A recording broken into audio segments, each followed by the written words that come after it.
Hello everyone, and welcome to lesson 2 of our video series looking at employability skills.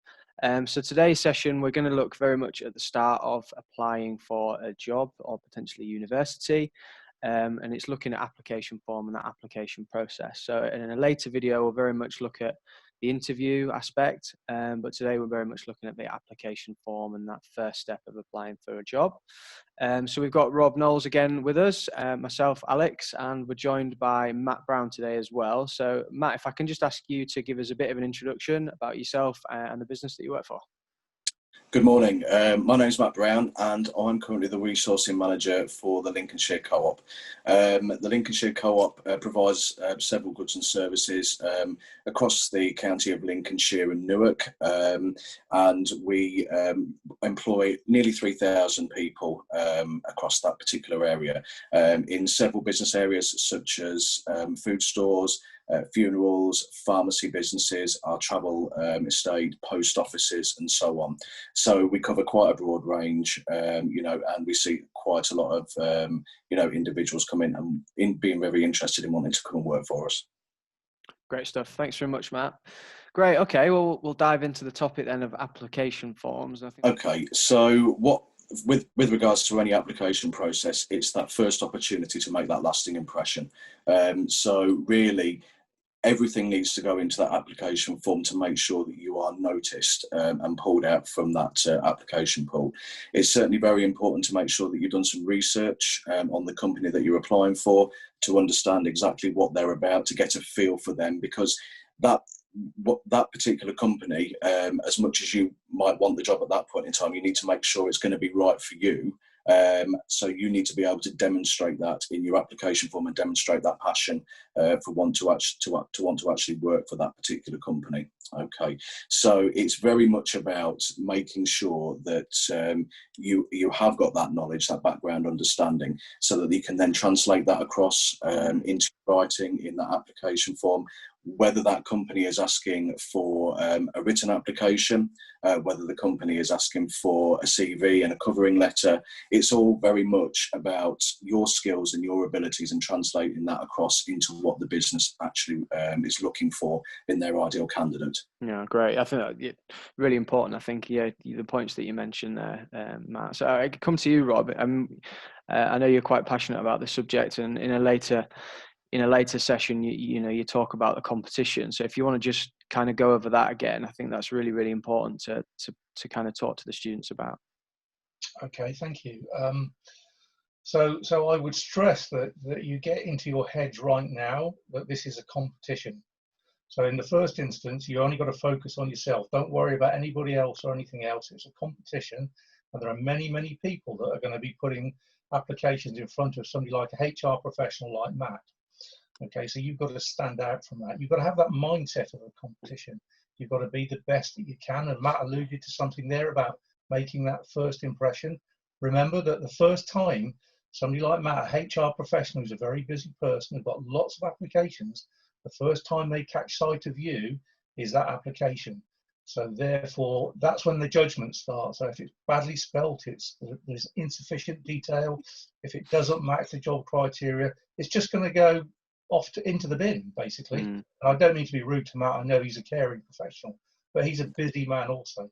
But also bear in mind that not all companies have the, I'm going to use the word luxury, they're not all as sophisticated as the Co-op in terms of structure, and therefore they don't have HR professionals. So therefore that sifting might be even more brutal. So just be aware of that. I don't want to put you off. Still do the very, very best you can.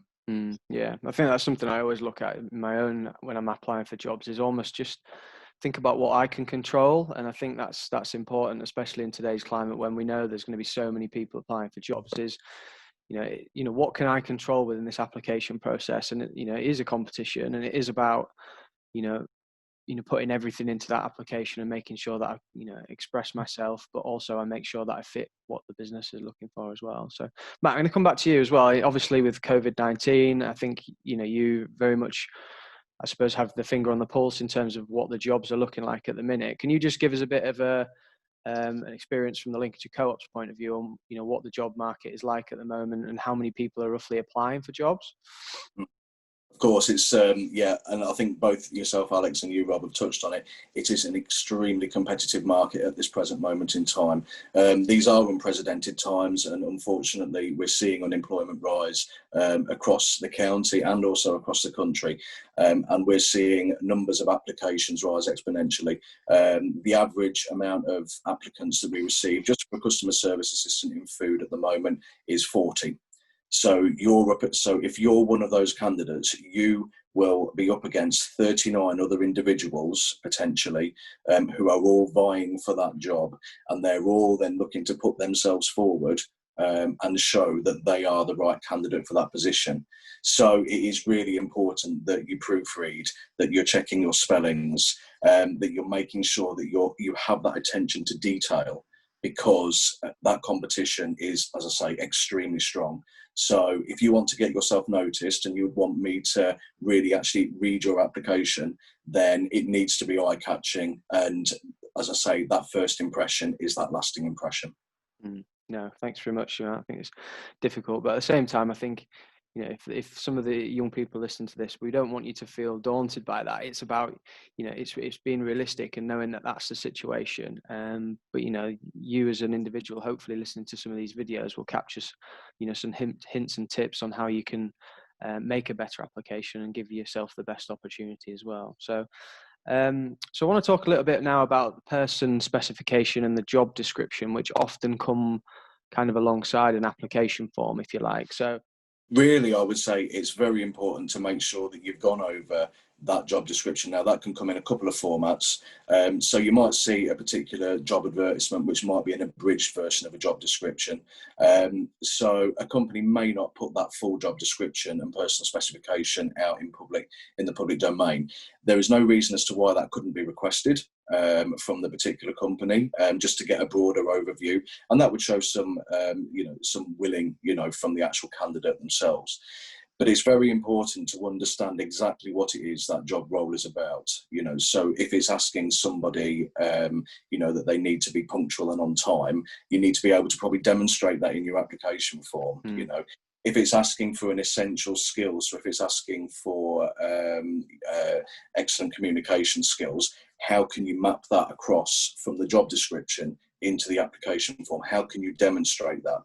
Now, in your CV, you're pretty much unlimited to how much you can write. But again, you've got to remember that what you write is very short. It needs to be short, snappy, and eye-catching. You don't want to have reams and reams of paper. People, they're just where they're going to lose that interest halfway through. And certainly on the Lincolnshire Co-op's application form, you have a limited number of characters that you can actually use to be able to sell yourself. So it's really, really key to understand that what the job description is actually asking of you, to demonstrate it in the skills and abilities section, so that again you can sell yourself. You may not even have the previous experience, but that doesn't matter, because again it's really about you demonstrating that you are the right candidate for the role, and showing you have those transferable skills, whether it's from a school setting, whether it's from a recreational setting. And again, showing exactly, that you are that right person. No, thanks very much, Matt. I think a lot of the points there you mentioned, we are going to mention again in the next lesson when we're looking at personal statements, because they kind of filter across quite nicely. So we're going to pause there. The teacher at the top of your class is going to give you a bit of an exercise to do, to look at a couple of application forms that we've provided you guys with, and we just want you to have some discussions really on what you think makes a good application, what's good, what's bad. We've got a couple of examples there for you, so have a look at those and just have a bit of a discussion in groups about what you think. Okay, welcome back. So now we're going to look at a little bit about what makes a good application and potentially a bad application. We've touched on a couple of those things previously. So I'm going to come to you first, Rob, if that's all right. So, from your perspective, what are the real positives, do you think? What are the big things that you need to do within an application to make it really stand out, I suppose? And that's something we've mentioned already. Okay, so I'd suggest the first thing is, when I don't even know if this is a proper English word, but readability, the ability for the person receiving it to read it. So if you have the ability to be quite succinct and you can allow white space, i.e. paragraph space, great. easier to read. Good quality grammar and English where possible. You know, you don't want to put people off, because remember, again, Matt and his light will be very, very busy. But I think the key thing for me is to make sure that the effort that you put in is worthy of being read, because you've actually taken the time to look at the job spec and the job description and matched it across, rather than just kind of written a load of stuff about yourself, how wonderful you are, which you should do anyway, but you need to focus it in and see why.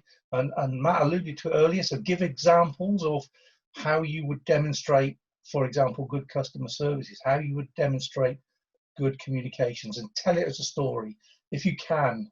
And it's very difficult, I appreciate that, and it takes a lot of practice, but you can do this. Just think about it. Think about the person reading it at the other end. No, thanks, Rob. Yeah, Matt, I'm going to come to you as well. I mean, I know Rob's very much focused on the positives there.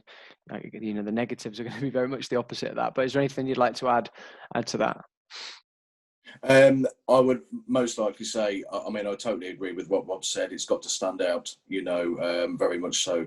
And it's very key. It's key that you put all that information across and demonstrate that you are that right person. There are application forms that do come in, if we are to probably just focus on the negative, which you can tell that there's no effort that's gone into it, you know, 2 to 3 lines explaining about themselves. Well, that doesn't tell me as a recruiter what I need to see, and therefore, because that competition is so large out there at the moment, I will scroll past that application form, because again, if I was to look for somebody who's going to potentially work hard in a customer service environment, as an example, if the effort isn't in the application form, then potentially the effort might not be there if they were going to be coming into that customer service environment, you see. So again, it's about using all that space, as I say, and I said earlier, checking that spelling, checking the grammar, and making sure that you understand what the job is about, making sure it's right for you. Yeah, good stuff. I think you're right. I think I'm probably imagining what the young people are thinking when we're sat here. They're probably going to find it quite difficult initially to do some of these things, you know, write about themselves, but be quite succinct and make sure it matches to the job description. I guess, you know, is practicing something that you guys would recommend, you know, potentially using a practice application form and maybe a job description? Is that something that potentially would be worthwhile these young people trying to give it a go? Yeah. I mean, one, I suppose, a trick, if that's the right word, a tip is, so your generic information will not change, your date of birth, etc. So put that to one side for a minute. Start to look at the job spec, the job description, and then map out almost where you can say, well, yes, I think I can apply there, or that this applies to me. And I have used crude scoring mechanisms. And if I get about 70%, then I'll think, yeah, I've got a good chance here. If it's 30%, I'll go, do you know what? This isn't for me. But absolutely, and I'm going back to the paper days now, and it was an absolute labour of love. You do a practice application form, you write it out by hand, give it somebody to read, and take it that way. Now we've got the advantage of technology, you can save it and go back and edit it, etc. But don't just rely on that very first draft. Absolutely not. Because, you know, with all the reasons we've said, you're putting in the effort, it deserves to be read. So make sure that when you hit send or you put it in the post, it's as good as it can be. Yeah, thanks, Rob. Yeah, I'm going to just for time. We've only got a couple of minutes left. So, Matt, I just want to come to you really as well. I want to, you know, how do you go about? You know, you've got a job open. It's now closed. You've got a number of applications in. What is your process to kind of making, you know, to filtering it down, I suppose, to your final number of candidates that you'd like to interview? Is there a typical number that you like to interview as well? It would just be good to get a bit of an insight into that. As a rule of thumb, if there is one job opening, then normally we would look to interview 4 candidates for that one role, because that would give us enough people to hopefully find the correct candidate for that particular role.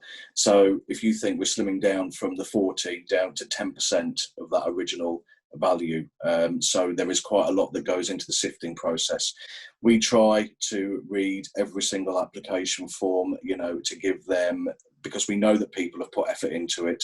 So we try to read everything on its merits. But again, those ones that have shown the demonstrable skills to pull forward into that particular role are the ones that will move forward. They might not even have the relevant previous experience. But if they've really sold themselves in that application form, if they've really they put heart and soul into it, then they're the ones that will get taken forward and given that opportunity to sell themselves at an interview.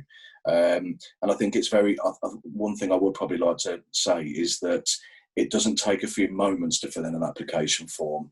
It takes a long time. It can take an hour, 2 hours, 3 hours. And as Rob said, it's probably about making that first draft, reading it, proofreading it, ask somebody for help if you're unsure, getting somebody else's opinion. Do you think I should add this? There's no harm in asking for help, because again, that's another good skill, just to say that when you actually come into the workplace, you're not afraid to ask others, and you can show that through the application form as well. But really, it's key to make sure that all that information is provided in there. It's structured, well laid out, and it will get noticed.